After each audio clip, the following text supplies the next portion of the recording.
with the bait. Now, I want to play for you 3 clips that explain this is the Bank for International Settlements, this is the International Monetary Fund, and this is the World Economic Forum. And they're going to tell you what I just told you in their own words. They're saying the quiet part out loud. Listen. Analysis on CBDC, in particular for the use of general use, we tend to establish the equivalence with cash. And there is a huge difference there. For example, in cash, we don't know, for example, who's using a $100 bill today. We don't know who is using a 1,000 peso bill today. A key difference with the CBDC is that central bank will have absolute control on the rules and regulations that will determine the use of that expression of central bank liability. And also, we will have the technology to enforce that.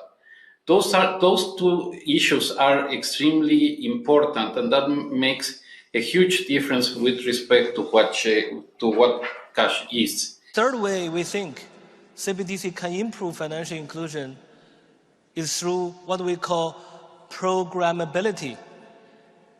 That is, CBDC can allow government agencies and private sector players to program, to create smart contract, to allow targeted policy functions. For example, welfare payment. For example, consumption coupon. For example, food stamp.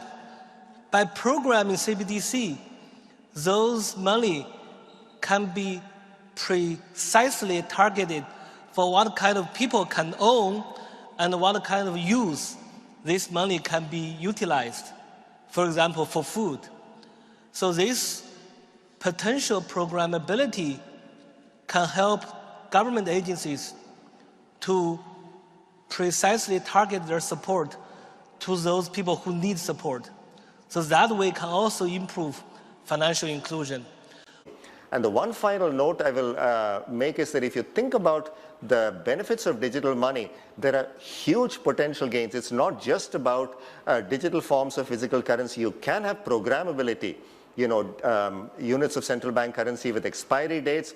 You could have, as I argue in my book, a potentially better and some people might see it, or a darker world where the government decides that units of central bank money can be used to purchase some things, but not other things that it deems less desirable, like, say, ammunition or drugs or pornography or something of the sort. Did you hear what he just said? Ammunition or drugs or pornography. They're going to decide what's right for you regardless of what the Constitution says. That's the intention from day one. And guess what? You say, oh, they would never do that. Well, Mayor Bloomberg, there's a picture of him holding up a soda. You should only have 16 ounces of soda. But he couldn't enforce it.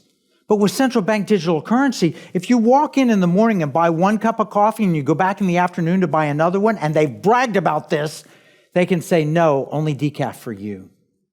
That's the form of control. And by the way, if you're a member of a pro-Trump movement, this is the finance minister of Canada. He says, you ought to be worried that your bank account's going to be taken away. Or if you're in Paris and you don't have the right QR code, you can't enter certain parts of the city. Now, as I understand it, there are certain parts of the city you don't want to enter in Paris because they are gone. This is what we're facing as a future from the control of central bank digital currency. So, have I convinced you governments intend to weaponize currency? Yes. All right. 5th point is an easy one. Money is changing in many ways.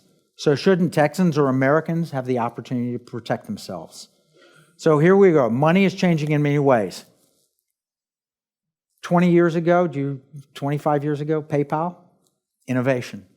Tap to Pay, FedNow, Bitcoin, GPay, Apple Pay, Samsung Pay.